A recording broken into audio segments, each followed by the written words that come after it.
তেঁতুল পাতা নামটা যতটাই সুন্দর, এই নামের ভেতরের যে এত গভীর মানে হতে পারে সেটা আমাদের এই তেঁতুল পাতা সিরিয়াল না দেখলে আমরা জানতেই পারতাম না।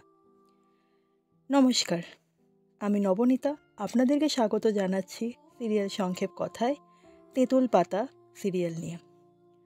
এই নামটা যতটা সুন্দর, এই তেঁতুল পাতা সিরিয়ালটা ঠিক ততটাই সুন্দর, তাই না? আমরা আগের ভাগগুলোতে বা আগের পর্বগুলোতে জেনেছি তেঁতুল পাতার কত পজিটিভ সাইড আছে। এই সিরিয়ালের মাধ্যমে আমরা কত কিছু শিখতে পারি। সিরিয়াল, সিনেমা এগুলো কেবল বিনোদনের জন্য নয়, বা এর থেকে যে খালি নেগেটিভিটি আমরা পাই, নেগেটিভই আমরা হতে পারি বা অনেক নেগেটিভ সাইড আছে তা কিন্তু না।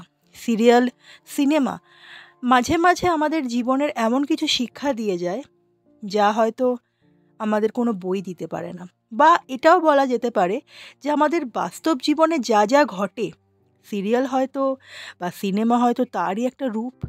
বাস্তব থেকেই হয়তো এই সিরিয়াল, সিনেমা এইসবের হয়তো জন্ম, তাই না?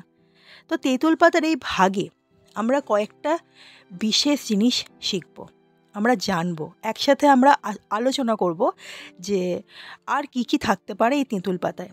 তেঁতুল পাতা সিরিয়ালটা একদমই নতুন, বেশি দিন তো হয়নি, তাই আজকে এই পর্ব আমি এখানেই শেষ করব। ভবিষ্যতে তেঁতুল পাতার আরও কী কী পজিটিভ সাইড দেখতে পাচ্ছি আমরা, সেটার দিকে আমাদের অবশ্যই নজর থাকবে। কিন্তু আপাতত তেঁতুল পাতার সব রকম পজিটিভ সাইড নিয়ে আমরা আলোচনা করেছি। আজকে যেটুকু বাকি আছে ওইটুকু আমরা করব। তো শুরু করছি আজকের সিরিয়াল সংক্ষেপ। তেঁতুল পাতাতে আমরা দেখতে পাচ্ছি আমাদের জীবনে এমন কিছু মানুষ থাকেন যারা হয়তো আমাদের সামনে ভালোভাবে থাকেন, কিন্তু পিছনে হয়তো তারা আমাদের ভালো চান না। এটা আমরা সবাই জানি, তাই তো?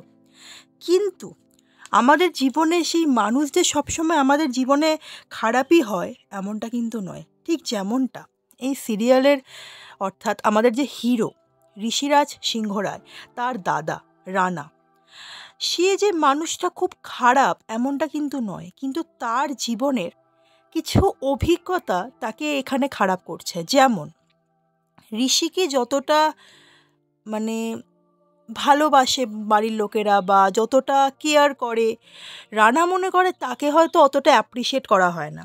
বাড়ির বড় ছেলে হিসেবে হয়তো রানা নিজেকে একটু ইনসিকিওর ফিল করে, এবং সেই জন্যই হয়তো সে খারাপ সকলের চোখে। এই ইনসিকিউরিটি থেকেই হয়তো সে এমন কিছু কাজ করে ফেলে যা সে করতে চায় না। ঠিক যেমন আমরা কয়েকটা এপিসোডে দেখেছি, যারা আমরা তেঁতুল পাতা দেখি তারা জানি যখন ঘুড়ির লড়াই হয়েছিল রানা কিন্তু চায়নি তেঁতুল পাতা হেরে যাক, কিন্তু ওর কেরিয়ারটাও ভাবছে যে আমি কেরিয়ারে দাঁড়াবো, ওর যে অ্যাম্বিশনগুলো আছে ও তার জন্যই হয়তো ওর বাড়িকে হারতে এগিয়ে দিয়েছিল। ও কিন্তু ওর বাড়িকে ভালোবাসে, ওর পরিবারকে ভালোবাসে, ও সেই ছোট্ট কোকোমোমো মিষ্টিকে ভালোবাসে, কিন্তু ও সঠিকটা আর বেঠিকটার মধ্যে তফাৎ বুঝতে পারলেও কি করবে বুঝতে পারছে না, কিছুটা পাজলড হয়ে গেছে। তো এখান থেকে আমরা শিখতে পারি যে আমাদের নিজের সাথে কথা বলা খুব দরকার। হয়তো আমরা মনে করি আমরা খুব ইনসিকিওর, আমাকে হয়তো কেউ ভালোবাসে না, আমাকে কেউ পছন্দ করে না, আমি খুবই একা, আমি খুবই বাজে একজন মানুষ, বা কখনো কখনো মনে করি আমিই খুব ভালো, বাকি সবাই খুব বাজে, আমি যেটা করছি সেটাই ঠিক, বাকি সব ভুল। এই দুটোর মধ্যে একটাও ঠিক না। এই দুটো ফিলিংয়ের মধ্যে একটা ফিলিংসও ঠিক না। না আমি খারাপ, না সবাই খারাপ। আমরা যেমন দেখতে চাই আমরা ঠিক তেমনটা দেখি। যেমন একটা কথা আছে না, নাচ না জানলে উঠোন বাঁকা, কথাটা কিছুটা সেরকম। আমরা যদি নাচ না জানি তাহলে উঠোনটা আমাদের বাঁকাই মনে হবে, কিন্তু যদি আমরা নাচ জানি তাহলে উঠোনটা সোজা মনে হবে। তাই আমরা যদি চাই আমরা এই দুনিয়াকে ভালোভাবে দেখতেই পারি, আমরা চাইলে পজিটিভটা গ্রহণ করতেই পারি, নেগেটিভটাকে এড়িয়ে চলতেই পারি। সব সময় জানেন তো আমাদের সঙ্গে এমন কিছু ঘটনা ঘটে যার কারণে আমরা প্রচণ্ড নেগেটিভ হয়ে যাই, এবং ফোন তো আছেই, ফোনের বিভিন্ন কন্টেন্ট এমন আছে যেগুলো দেখে মনে হয় যে ঠিকই তো বলছে, এগুলো তো আমার জীবনে ঘটছে, কিন্তু আদপে কিন্তু তা নয়। ওই কন্টেন্টগুলোর পেছনে সাইকোলজি ইউজ হয়, সেগুলো আমাদেরকে বুঝতে হবে, এবং রানা সিংহ রায় হলে হবে না, আমাদেরকে ঝিল্লি চৌধুরী হতে হবে। আমাদের খারাপের মধ্যে ভালোটাকে দেখতে হবে। এবারে আসছি কোকো, মোমো, মিষ্টি। কোকো আর মিষ্টি এরা কিন্তু আমাদের ঝিল্লি চৌধুরীর স্বাদ ছাড়েনি। ওরা কিন্তু ঝিল্লিকে সত্যি খুব ভালোবাসে। মোমোও কিন্তু খুব ভালোবাসে, কিন্তু মোমো ওর বাবাকে খুব মিস করে। মোমো ওর বাবাকে খুব ভালোবাসে। তো এখান থেকে আমরা দেখতে পাচ্ছি যে সন্তান তার বাবাকে কতটা ভালোবাসে, তাই না? সন্তান ব্যক্ত করছে যে সে তার বাবাকে কতটা ভালোবাসে, কিন্তু তার বাবা আনফর্চুনেটলি তার বাবা তাদেরকে ভালোবাসে না, কিন্তু অভিনয় করছে, তাই না? তো এখান থেকে আমরা কি পজিটিভ শিখতে পারি? এখান থেকে আমরা পজিটিভ শিখতে পারি যে একজন সন্তানের তার বাবার গাইডেন্স খুব দরকার হয়, ঠিক যেটা ঋষিরাজ করছে। ঋষিরাজ কিন্তু মামা হয়েও তাদেরকে তাদের গাইডটা দিচ্ছে, তাই না? তো একজন বাবা মা একটা পরিবারের একটা সন্তানের বেড়ে ওঠার প্রতি, একজন সন্তানের সঠিক শিক্ষার প্রতি খুব যত্ন নিতে হবে, যাতে সেই সন্তান জীবনে অনেক উন্নতি করতে পারে, যাতে সেই সন্তান মানুষ হিসেবে নিজেকে সেরাভাবে প্রতিষ্ঠিত করতে পারে। একজন সন্তানের বেড়ে ওঠার পিছনে কেবল তার কৃতিত্ব থাকে না, তার মেধা থাকে না, থাকে একটা পুরো পরিবারের পরিশ্রম, তার মায়ের পরিশ্রম, তার বাবার পরিশ্রম। তাই কোনো সন্তান যদি বড় হয়ে বলে যে আমি সব করেছি, সে ভুল করবে। একটা ছোট্ট জিনিসেরও একটা শিশুর বেড়ে ওঠার পিছনে অনেক অনেক গুরুত্ব থাকে। তার বাবা মা তাকে যে পেনটা কিনে দেয়, সেই পেনটার গুরুত্ব থাকে। তার মা রাত জেগে তার সন্তানকে আগলে আগলে শরীর খারাপ থেকে সুস্থ করে তোলে, তার মায়ের কৃতিত্ব থাকে। যদি জয়েন্ট ফ্যামিলি হয়, সেই পরিবারের প্রতিটা সদস্যের একজন সন্তানের বেড়ে ওঠার পিছনে প্রচুর প্রচুর কৃতিত্ব থাকে, যেটা আমাদের তেঁতুল পাতা শেখাচ্ছে। ঝিল্লি, ঝিল্লির ব্যাপারে যত বলি ততই কম, তাও আজকে কয়েকটা কথা বলি। আপন করে নেওয়ার ক্ষমতা। ঝিল্লি কিন্তু বাচাল নয়, ঝিল্লি কিন্তু গায়ে পড়া নয়। আমরা কি করি, আমরা হয়তো মানুষের সঙ্গে মিশতে চাই বলে হয়তো অতিরিক্ত কথা বলে ফেলি। মনে করি বেশি বেশি কথা বললে, ওপেন মাইন্ডেড থাকলে, ফ্রিভাবে মিশলে হয়তো অপর দিকের মানুষটা আমাকে পছন্দ করবে, সে যেই হোক। হয়তো আমার কোনো কাজ খুব ভালোভাবে এগোবে, হয়তো আমার কমিউনিকেশান স্কিলটা একটু ভালো হবে, কিন্তু না, সবসময় এটা হয় না। আমাদের পরিস্থিতি বুঝতে হয়, আমাদের সেই পরিস্থিতির মানুষগুলোকে বুঝতে হয়। সবসময় সবার মুড সমান থাকে না, সবাই সব রকম পরিস্থিতিতে মানিয়ে নিতে পারেন না, সবাই যে সব কিছু মেনে নিতে পারবেন এটাও না। সেই জন্য আমাদেরকে একটু চোখ কান খোলা রাখতে হবে, এবং মানুষের সমস্যাটাকে যদি আমরা একটু কথা বলে একটু অ্যাডজাস্ট করে যদি ম্যানেজ করতে পারি না, যদি সেই মানুষটার মনের কষ্ট বা খুশি বা ছোটো ছোটো মুহূর্ত যদি আমরা ভাগ করে নিতে পারি, তাহলে আমরাও ফ্রিভাবে মানুষের সঙ্গে মিশতে পারবো। ফ্রিভাবে মেশা মানে একদমই নয় বাচালতা, বেশি কথা বলা, গায়ে পড়া, যেগুলো আমরা বলে থাকি আর কি বাংলা সাধারণ ভাষায়। তো ঝিল্লিকে দেখে আমাদের শিখতে হবে যে কীভাবে মানুষের সঙ্গে নিঃস্বার্থ মনে ভালোভাবে মিশতে হয়, কীভাবে তার জীবনের সমস্যাগুলোকে চেষ্টা করে সমাধান করা যেতে পারে। সবসময় আমরা নিজেদেরটা বোঝার থেকেও বড় কী জানেন, মানুষকে একটু হলেও হেল্প করা। ঝিল্লি যে হেল্প করে, ও কিন্তু ভাবে না যে ও কী পাবে। ঠিক যেমন মৈত্রী ম্যামের কেসটা, মৈত্রী ম্যামের যে জীবনের যে কেস, মানে জীবনের যে জটিলতা, ওটা কিন্তু ঝিল্লি জানতো না। ঝিল্লি কিন্তু যখন জেনেছে, ঝিল্লি কিন্তু এটা ভাবেনি যে মৈত্রী ম্যামের জীবনটা ভালো হলে উনি কেসটা আরও ভালোভাবে লড়বেন বা উনি আরও ভালোভাবে আমাকে হেল্প করবেন। ঝিল্লি কী ভেবেছে, মৈত্রী ম্যাম খুব কষ্টে আছে, ওনার ছেলে বুবাইকে ওনার সাথে যদি মেলাতে পারি উনি খুব ভালো থাকবে। একজন বাচ্চার একজন মায়ের সংস্পর্শে থাকা খুব দরকার, যেহেতু ঝিল্লি ওর মাকে পায়নি, তাই ঝিল্লিই কষ্টটা বোঝে। তাই ও চেষ্টা করেছে মৈত্রী ম্যামকে নিঃস্বার্থভাবে হেল্প করা। ঝিল্লি যখন দেখছে যে মোমোর বাবার কাছে যেতে চাইছে, ও কিন্তু রাগ করেনি, ও কিন্তু চেষ্টা করেছে ওকে বোঝানোর যে ও তো বুদ্ধিমতী, মানে আমাদের মোমো তো খুব বুদ্ধিমতী, ও বাচ্চা হলেও খুব বোঝদার।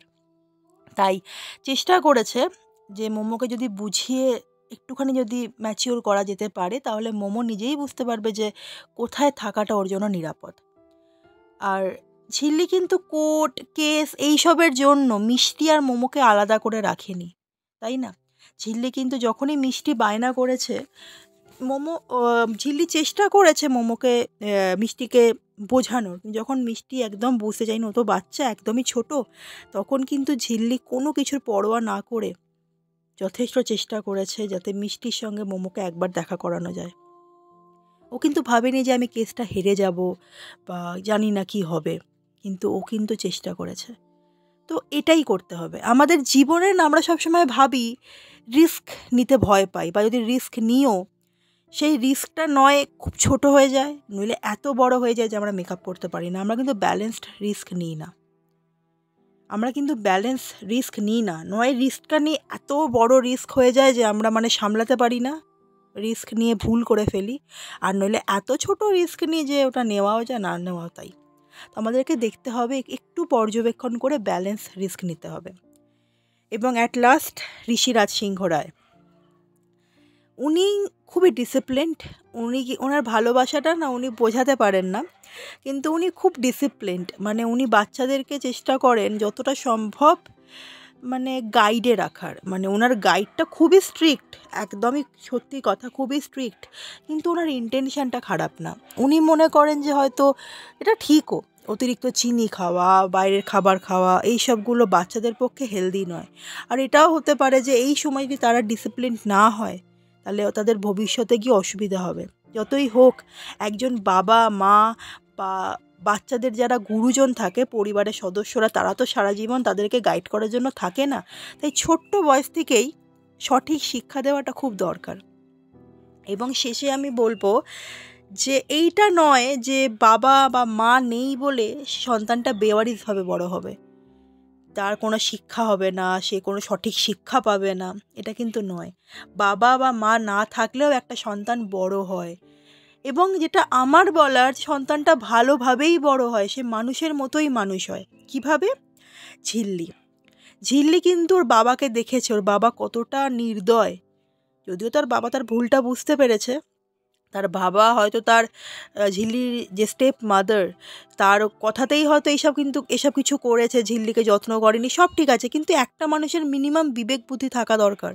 একটা বাইরের মানুষকে বা একটা অপর ব্যক্তিকে আমি দোষ দিতে পারি না, কারণ আমার নিজেরও বিবেক আছে, বুদ্ধি আছে। আমি কেন নিজের বিবেক বুদ্ধিকে বিসর্জন দিয়ে লোকের কথা শুনবো, তাই না?